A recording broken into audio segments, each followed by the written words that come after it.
2024年 BFS Paper 2A 嘅第8條題目咧 ，Part A 就需要大家咧做翻個 statement 去計算翻12月30號2023年個 inventory value 嘅。咁呢度我唔揭來揭去啦，記住咧題目叫你用 statement， 你就一定要用 statement 去計算啦。咁所以畫翻好個 statement 啦，咁就去 refer 翻 to point number 2，因為咧主要都係 point number 2講好多存貨嘅資料俾我哋聽嘅。咁不過咧，無奈地咧，就咧可能因為啲事故啦，就個inventory count 咧就延遲咗，咁所以咧我哋只有1月4號2024年個 inventory value 就係227500嘅。咁好過冇啦，咁所以咧就可能隔咗幾日就遲咗先點貨，就有呢個數啦。咁可能我哋可以追蹤翻咧，就可以再揾到12月31號嗰個數噶啦。咁所以我哋可以 start with 227500嘅去計算嘅。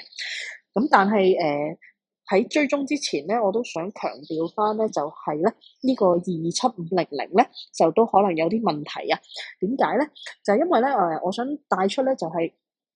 大家咧要留心咧呢個數咧係 physical inventory count 嘅數，尤其是咧我哋點貨咧，其實咧我哋話咧，其實我哋係踩入個貨倉去見到乜咪點乜咯。咁 physical inventory count 就係咁嘅意思。咁咧而有陣時咧即係眼看就未為真。咁點解咁樣講咧？就係因為咧原來咧題目咧，如果你睇得清楚啲咧，就係1月3號嘅時候咧，佢話有一啲嘅貨物成本價就1500蚊，咁咧就俾咗客人嘅，咁但係原來唔係賣俾佢哋喎，係咧 on a sale or return basis， 咁即係咧俾佢哋試下用先，如果佢哋啱用咧先博取買，咁所以咧你見得到咧題目都講啦，就係咧話個客人咧就終於博取買咧，就係1月9號嘅，仲要唔係博取買晒啊吓，咁所以呢度其實咧換句話說咧，1月4號咧，其實咧就見唔到呢1500蚊嘅貨啦，因為 send 咗俾客人啦。咁但係咧呢1500蚊嘅貨咧，絕對係屬於我哋嘅，因為咧1月9號咧個客人先博取買，咁所以1月4號嘅時候呢1500蚊嘅貨應該係屬於我哋嘅。雖然我哋見唔到，咁所以記住眼看未為真，有陣時咧見唔到嘅嘢都係我哋擁有嘅。咁所以咧呢度咧，如果你睇翻個答案咧，其實係需要去加翻呢1500蚊嘅cost of goods sent to customers on sales on return basis 啦。咁而如是者咧，如果我哋清晰翻1月4號確實 inventory 嗰個數咧，咁我哋可以做翻呢一啲追蹤啦。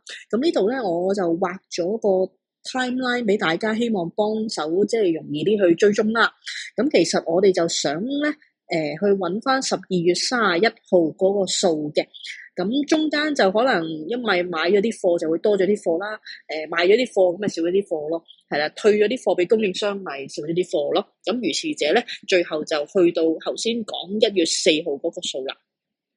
咁所以我哋其實基本上就係調翻轉咯，係啦，我哋調翻轉，我哋想追蹤翻去之前究竟12月31號發生乜嘢事嘅時候，咁我哋咧之前係加 purchase 先去到27500加埋個1500蚊，咁而家咧我哋可以試下減翻啲 purchase 啊，加翻啲 sales 啊，加翻啲 return hours 咧，照道理咧就可以追蹤翻轉頭咧，揾翻12月31號個數噶啦。咁所以呢度咧，你都會見得到其實個計算都係差唔多啦。你見得到咧，其實就係會減翻啲 purchase 咯，就去加翻啲 sales 咯。咁咧，亦都加翻啲 return hours 嘅。咁而但係追蹤嘅時候，或者你做呢啲加減嘅時候，當然就都要小心啦。因為咧，其實咧你要記住咧 ，inventory 咧係用 cost 去計算嘅。咁咧如果你話咧 purchases 咧個數係13200，根據題目嘅時候，題目1月1號至1月4號咧個 purchases 就係13200。咁呢個數咧你可以照用嘅，冇乜大問題嘅，因為 purchases 咧一向都係用成本價去計算啦。咁但係咧咁而 return hours 咧應該都係900蚊咧，都應該係用成本價計算嘅，因為呢度都係同緊供應商去 deal 啦，咁所以900蚊啊13200呢啲都係成本價嚟嘅。咁但係咧個 sales 咧呢度就要小心啲啦，因為個 sales 咧你都識講 sales， 咁所以呢個4萬蚊咧其實係用 selling price 去計算嘅。咁所以咧呢度咧我哋要將嗰個4萬蚊啦去做一啲嘅計算咧，去揾翻嗰個cost price 係啦。咁而如是者咧，我哋咧，所以你見得到呢度特別強調就係咧，要加個 sales，不過要加個 cost of sales 啦。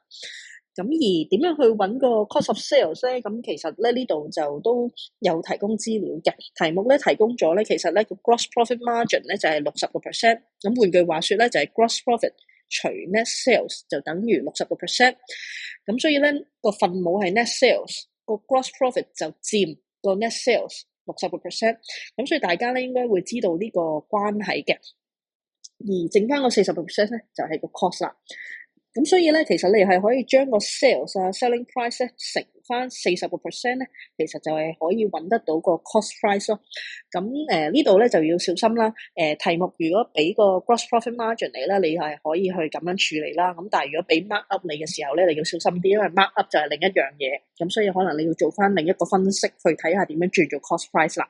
咁但係呢度就簡單啲。係啦，咁所以咧呢度咧，你見得到咧，我去將個 sales 轉做 cost price 咧，基本上都係見到啲乘40%嘅。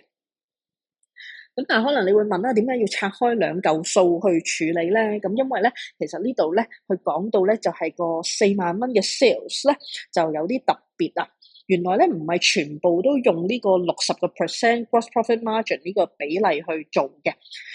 佢話咧原來咧有1萬蚊嘅 sales 咧就好特別，就係去俾員工嘅。咁可能員工價啦，咁所以咧就可以優惠少少。員工價咧就可以咧根據個 normal selling price 咧再平多一半，係啦。咁所以咧就絕大部分嘅 sales 咧都係用60% gross profit margin 去處理。咁但係咧，唯獨是呢個員工咧，就咧會係有特別優惠，就會咧平多一半嘅。咁所以呢度咧，其實要拆翻開個4萬咧個 sales 咧去轉換個 cost price。咁咧有3萬蚊嘅 sales 咧，你就可以用翻頭先嗰個方法去轉做 cost price 啦。咁但係咧頭先講嗰個員工嗰個咧1萬蚊嘅 sales 咧，你就要小心啲啦。原來咧員工嗰個係特別優惠價嚟嘅。原來嗰批貨咧，原先應該係用2萬蚊去賣俾人嘅，不過佢員工咁就優惠咗啦。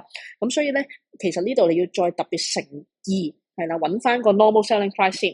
咁如是者咧，就再去乘翻40%，就去揾個 cost price。咁如果係咁咧，你就應該咧可以去加埋12000啊，加埋8000。咁咧而考慮埋其他因素啊，咁最後咧應該咧就會可以成功咧追蹤翻去之前12月31號就係個 inventory value 咧就應該係236,700啦。